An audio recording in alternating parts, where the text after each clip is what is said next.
Well, I thank the gentleman from Colorado, and I thank you for organizing this special order hour conversation. You asked the right question. What are they hiding and what are they afraid of? Now, it's a bit of a rhetorical question because when you think about that chart you've displayed there, when you think about the indictments and the plea deals and all of the other information that we're beginning to glean, it's pretty obvious what they're afraid of and what they're hiding. This investigation is getting pretty darn close to the personal and political and financial ties between this presidency and those around him and Russia. And it's a lot of information that they don't want the world to know about. And that's why we're seeing all of these distractions, all of these elaborate and increasingly desperate attempts to change the subject and create diversions. And frankly, today, my colleagues, I'm very worried that not so much that this is coming from our president, because we've seen him throughout his career engage in character assassination and burning down the house tactics and all manner of ruthlessness. But I'm disturbed that many of our colleagues here in this body have taken up those same tactics and that same cause. And that's dangerous, because one of the great things about this country, I believe, is that it's about the rule of law.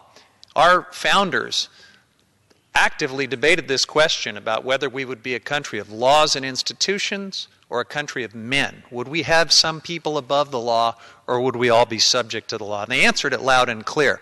We were going to be a country of laws and institutions. And at every critical test in our history, we have reaffirmed that essential, great aspect of what it is to be the United States of America. That's what Watergate was all about, as we are beginning to remember.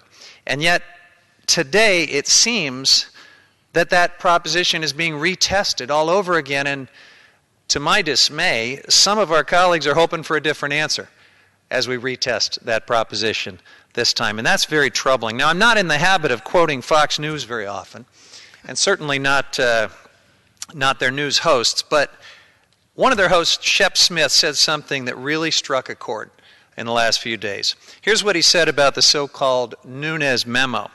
A memo can be a weapon of partisan mass distraction. That's exactly what this is, a desperate attempt to protect President Trump from investigation and accountability. And I think we need to recap a few facts that brought us to this point.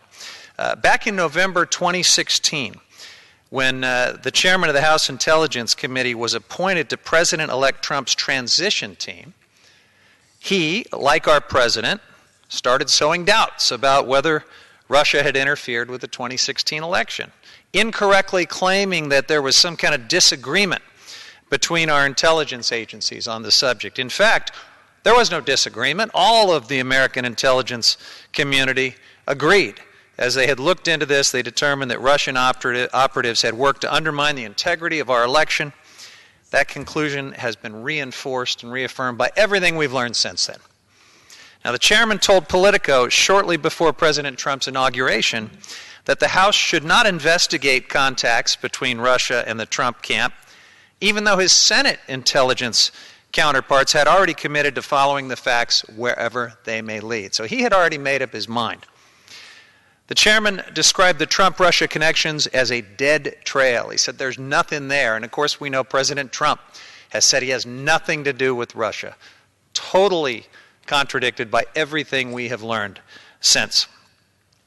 All of this, of course, is going to come as a surprise that there's nothing there to the president's campaign chair, who is under indictment, to members of his family who have been hauled before the special prosecutor to answer to secret meetings and other dealings that they've had with Russia, and to others in this administration who had repeated contacts with Russia.